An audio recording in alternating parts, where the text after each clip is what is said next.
So what's the real price of just staying the same? In business, it's not just about missing out on the next big thing. Sometimes failing to adapt, well, it can literally mean closing your doors for good.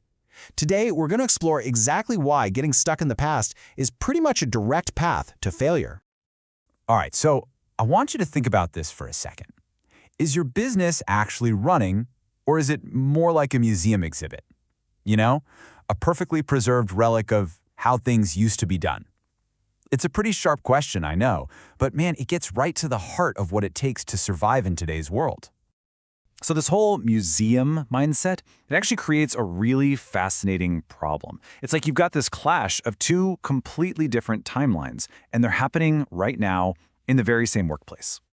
Okay, so on one side, you've got this mindset from like the 1980s. It feels reliable, it's familiar, but let's be honest, it's totally outdated. Then, on the other side, you have the reality of, well, right now, heading into 2026. And that gap between them, it's huge. It's not just about gadgets and software. We're talking about a massive shift in efficiency, what customers expect, and, the very nature of how we work. And here's the thing that's so important to get. This isn't just about being a little slow to catch on or, some kind of passive resistance. No, some business owners are making an active choice to reject modern tools. It's a deliberate, conscious decision to operate in the past, even when the future is literally knocking at their door. So, what exactly are they refusing? You might be thinking it's some impossibly complex, super futuristic tech, right? But the reality is, the solutions they're ignoring, they're not science fiction. They are already right there, totally within reach. I mean, we're talking about the modern business toolkit.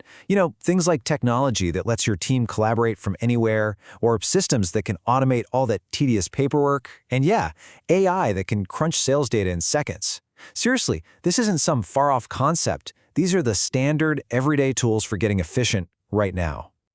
And look, the whole point of all this stuff, it's about going from being completely buried in chaos to actually being in control. These tools aren't supposed to add more complexity. Nope. They are designed to do one thing and one thing only: make the work of running a business fundamentally easier.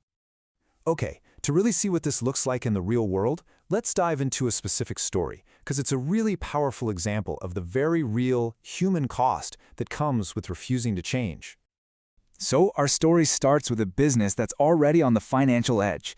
I mean, the owner is struggling just to break even. You can just imagine the pressure mounting every single day. And right at this super critical moment, a colleague comes in and offers a lifeline. A simple, and I mean simple, AI tool to help find some efficiencies, maybe turn things around. It was a clear path to survival. And the owner's response? A flat-out no. Just no. It's a decision that, when you're looking at it from the outside, is just so hard to wrap your head around. So what's the ultimate price for saying no to progress? Well, this is where we see the final bill, the final invoice for that one decision. Because they chose to stick with that outdated model, the path forward for this business, it just became incredibly shaky. You could say the ground was literally crumbling right from under their feet. And here is the number that makes this whole thing painfully real. 1 to 2 years. That's it. That is the predicted amount of time left before this business will likely have to close its doors. For good. See, this isn't some theoretical what-if scenario. This is the real, tangible cost of operating in the past. That final invoice for refusing to adapt, it isn't paid with money. It's paid with the entire business. And all of this leads to the most important question of all, and this one's for you. I want you to take a really hard look at your own tools, your own systems, your own mindset, and be honest, truly honest with yourself. What year is your business really operating in?